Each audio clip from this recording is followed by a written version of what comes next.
Okay, good afternoon, and thank you for joining this session. So today I'm going to talk about probably one of the key questions that we keep on seeing from clients these days, which is to do with where private market valuations are marked today. Now, obviously, we're all aware we've had quite a sharp sell-off in public equity markets.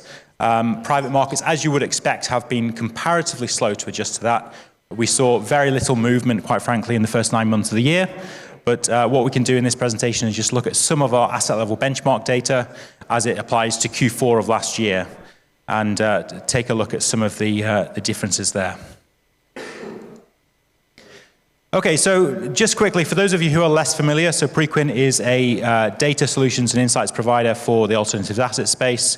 That's our global footprint. We have several hundred researchers working across the globe who are collecting and collating data to put it into the Prequin Pro platform. And then on the research insights team, which is where the institutional research comes from, we have 15 of us currently sat in across Chicago, New York, London, Hong Kong, and Singapore. And we publish research on the back of the analysis that we've been doing on behalf of clients. Okay, so to start with, just a bit of a recap of where we stand with private equity returns. So in particular, North American private equity returns compared to public equities. Now, obviously, we've seen some quite generous outperformance of recent vintages. And a lot of this is down to a number of reasons, but noticeably the financing conditions of leveraged buyout funds has been obviously incredibly favorable over the last several years. So that's been one of the drivers of the outperformance of private equity. But also, as we'll see later, the role that technology has played has been clearly increasing over the years. And over the last several years, of course, that's led to some very positive performance attribution. Okay, so the issue we find ourselves in now is the fact that we've got two of those key drivers, which were tailwinds for private equity outperformance, are now arguably turning into headwinds. The first of which is financing conditions. And I think this chart just illustrates just how rapid the change in monetary policy has been over the last 12 months or so. So not only are we grappling with higher rates, but we're doing so at an unprecedented pace, especially when you consider the financialization of the economy that we're doing this with as well. Now, the other thing is the role of technology. So it's fair to say that across public and private markets, tech has played an increasing role. Performance has been good. The weight of technology in public and private markets has been increasing. But if you look at the global buyout portfolios and you look through those portfolios and you isolate the tech exposure, that's been increasing not just in absolute terms, but also in relation to public markets as well. So that's part of the positive attribution that we've seen, which is generating that outperformance. And as we'll see later, we'll see the extent of the effective overweight that the asset class has compared to public equities. Okay, so these factors are all baked into our performance projections. So we have now some very granular forecasts across private capital, looking at fundraising, looking at performance and AUM, dry powder, across a number of asset classes, geographies, and strategies. This is just a very high-level snapshot of where that performance stands at the moment. So you can see on the middle bars there, that shows you the most recent performance we've seen for recent vintages, and then the forecast going forward, which is a significant correction, especially in the case of private equity and venture capital. Private debt, of course, we're expecting some quite robust performance from direct lending, but it's the distress and the special sits which are expected to, or at least our model is projecting some weaker performance. And then by comparison, if you look at the real asset side, we've got a relatively muted picture there compared to the changes that we've seen in PVC. Okay, so on to investor allocations. So I think a lot has been made recently about the denominator effect.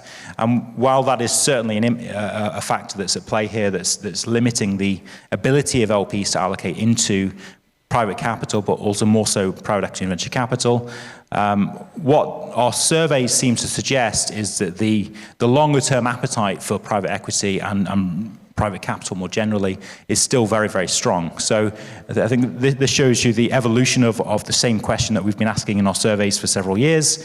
And you can see that in terms of the long-term appetite, there's not a great deal of change, even though we've seen a slight softening of the sentiment there.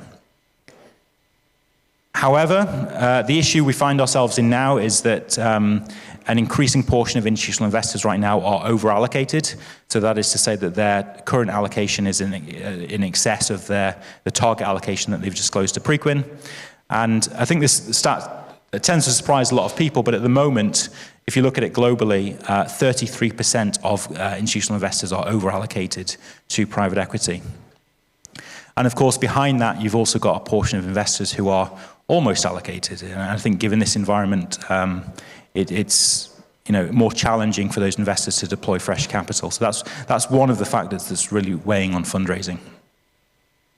So I think it's fair to say that the willingness to invest is still pretty strong, but in terms of the ability to invest, that is starting to be constrained, not just by the denominator effect, but also for structural reasons. Because it's fair to say here that the increases have been happening for several years now, and I think this just illustrates the fact that for a long time we've seen allocators making quite aggressive moves into private equity, private capital, and an increasing number of them are approaching their strategic allocation targets. Okay, so how does that all feed into fundraising? So this is our outlook for private equity globally. You can see that again in 2023 we're expecting a slight decline in the total global fundraising picture for next year, and then a gradual recovery over the next couple of years before eventually we get back to where we were in 2021 by 2027. So it will take some time, as per our view, for the markets to recover.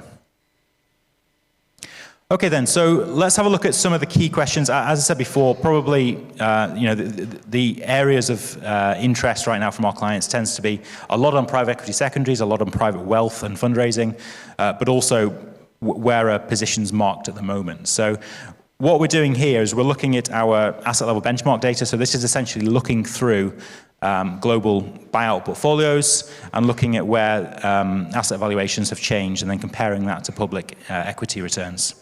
Now, I don't show it on this chart, but what's interesting is if you go back to the GFC, obviously we saw big drawdowns there in the public markets, but the private market positions got marked down a lot quicker than we've seen this in this cycle. So as you can see here, for the first 3 quarters of last year, we saw very sharp drawdowns, but the global buyout funds were quite hesitant to mark anything down. But then looking at our Q4 data so far, it appears that there's been heavier markdowns in that quarter. And of course, those marks are audited. They're taking longer to come in compared to other quarters. They're still provisional because we're still waiting for more data to come through. But so far, it looks like that's the picture anyway. Okay, so I think so the overall picture for equity markets has been pretty clear. We've seen a pretty strong sell-off. But of course, the discrepancies between sector has been quite strong as well. I mean, obviously, information technology, huge part of venture capital, increasingly important part of private equity as well. That has sold off the most. It is arguably the longest duration asset class, or the largest duration sector, indeed. So that has moved quite significantly. But at least for if we look at public equity. So private equity returns, they've barely moved in comparison. And then on the other side of the spectrum, we've got energy, which had an incredibly good year last year for obvious reasons. But as we'll see later, private equity as a whole, as an asset class, is effectively underweight this segment, so it's a structural underweight for the asset class. So yeah, here we go. So this is the effective weights of private equity compared to public equity markets, and as I mentioned before, so the effective overweight that private equity has had over public markets has been increasing over the years, and it's now the most significant overweight compared to other sectors. Financials and insurance, probably a structural underweight, given that private equity tends to be less active in banks than the overall public equity indices, which I suppose is favourable right now. But then again, we've got energy, which is a structural underweight, which has obviously detracted from performance as of last year.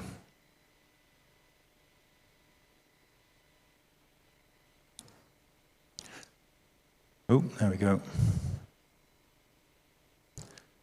Okay, so just finally, just looking at some of the moves that we've seen in private equity and venture capital valuations. So you can see from these charts that we've seen some movement so far, but arguably more will need to come in the coming quarters. And on the venture capital side, it's clearly the later stage deals where we've seen the largest correction in deal sizes there and valuations as a result. Okay, so in summary, private markets, it's fair to say that we're still digesting these very strong moves that we've seen in interest rates and the change in the macro environment and the risk sentiment that's been felt by LPs. Technology and low rates have obviously been a key driver of the outperformance of private equity. Arguably, they have now at least temporarily turned into headwinds. On the performance side, we think public and private market performance will look weaker going forward, but overall, we think the outperformance of private equity might come under some pressure going forward. But it's important to mention as well that the long-term appetite from LPs remains strong, but of course, willingness to deploy capital and ability to deploy capital are two different things. And as I showed before, we do have an increasing portion of LPs who are feeling the constraints of the denominator effect and other factors. Okay, so that's it from me. No time for Q&A, I'm afraid, but if you have any questions, please do reach out. I think we've got some of the research available there through the QR code as well. And thank you very much.